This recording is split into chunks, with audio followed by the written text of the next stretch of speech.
Dear brothers and sisters in Christ, first of all, I would like to express my gratitude to your Archbishop, to your pastor, and of course, to you. Even though we don't know each other, I am convinced that you are unusual people. Why am I telling like this? The answer is very simple. You experience in the United States huge problem when it comes about coronavirus.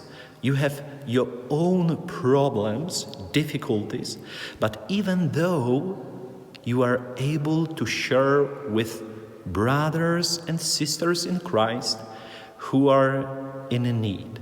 So, first of all, I want to say to you simply thank you.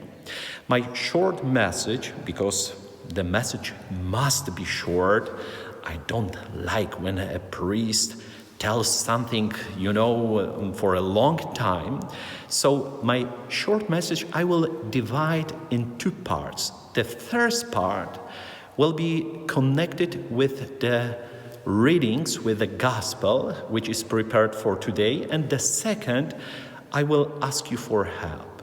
The first part is the message which leads us closer to Jesus. As we have just heard in today's gospel, Jesus was surrounded by people who were in need.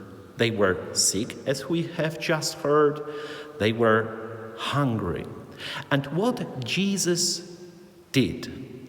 Jesus simply helped them. When they were sick, he healed them. When they were hungry, he fed them. So you see, Jesus is always very close to us. But there is a question. It was a long time ago, what we read in the Bible, because it is over 2,000 years ago. And let me ask you, do you believe that Jesus, even though we are so much, in different time, do you believe that Jesus could help you? I assure you, yes, Jesus is still very close to us. Jesus wants to help us. Let me share with you with the witness which I experienced in the United States. A couple of years ago, I was in Wisconsin, and there was a need that I had to go to the hospital because there was a small girl who her parents asked for the sacrament of confirmation. And when I met her, I took pity like Jesus in today's gospel. I saw that she was getting to die. And she was seriously sick because she had cancer. And when we receive the sacrament of confirmation, usually we take, a new name. And because I used to be missionaries of charity, Saint Teresa of Calcutta, I thought it would be great idea, to give her the name Saint Teresa of Calcutta. And I did it. And I asked her parents, may I ask you for prayer for her? Because you see, she's getting to die. We have to do something. And I assured them that I will do the same. And to my surprise, after 2 years, I got an email for her relative, that girl. And she wrote to me, Father, it was miracle, because that small girl was healed. Somebody would say it is coincidence. Somebody could say Father, you have to tell something like this. But as a priest, I am convinced that Jesus is always very close to us, and he wants to heal us. He wants to help us. Let me give a proof, because I got from her this picture. There is written,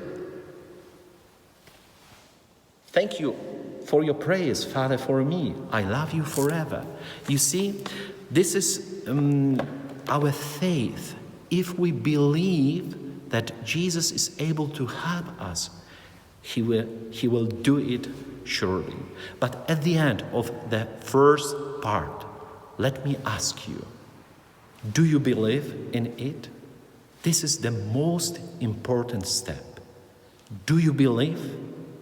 Jesus wants to help you. Even though you have coronavirus, even though you are sick, alone, poor, Jesus waits for all of us. Praise be Jesus Christ. And as I mentioned, the second part of short message, this is my appeal.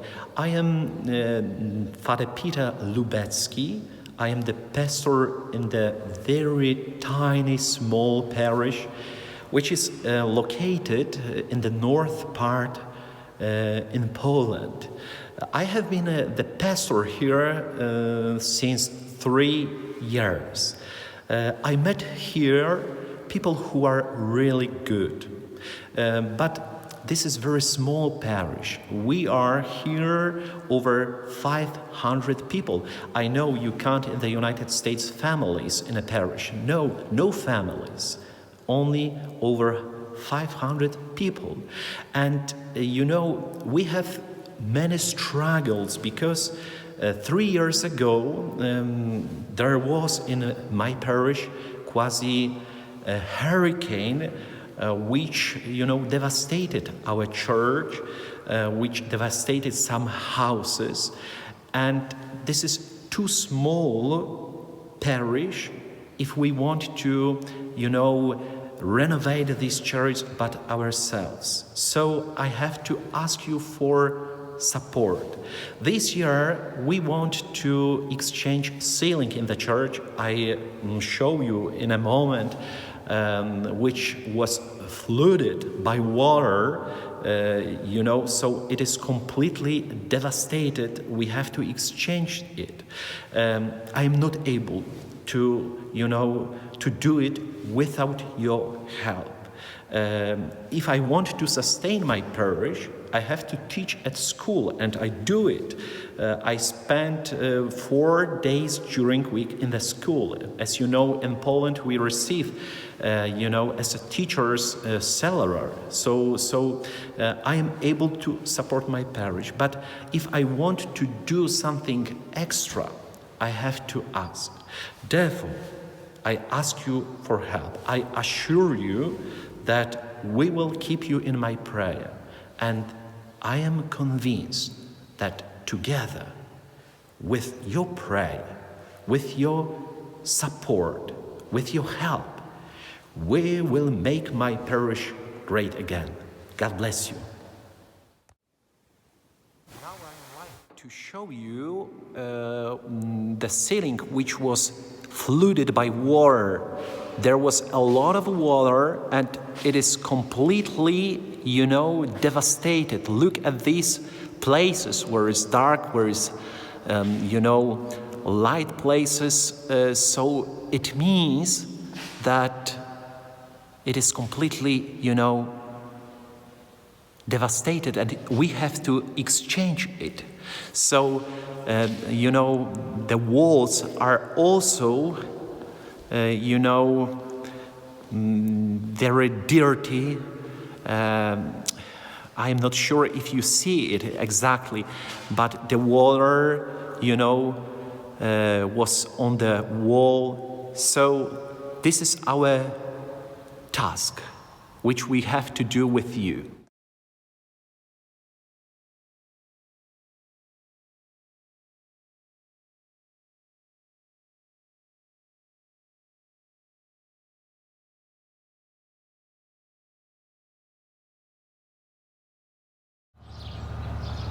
This is my yearly routine. I have to collect wood for winter, even though it is late spring, we have to do it. Here you see the second step of the process of the wood, which will be prepared for central heating. And this is the last step of process of preparing wood for the winter. I have to put to my ground this wood, and after that we will go here. It's interesting for you because I know the United States is completely different. So I have to put here, and after that my parishioners are very happy because in the church we can feel warm. So it's funny for you, but you know, I have some friends, Knights of Columbus, who help me, some parishioners, but general, everything is on my mind. There is another problem this year. As you see, it is very dry. The weather is changed almost every day, so we suspect that we will be not able to collect plants this year. So you see, coronavirus, many difficulties, but I think that with God's providence we will be able to overcome it.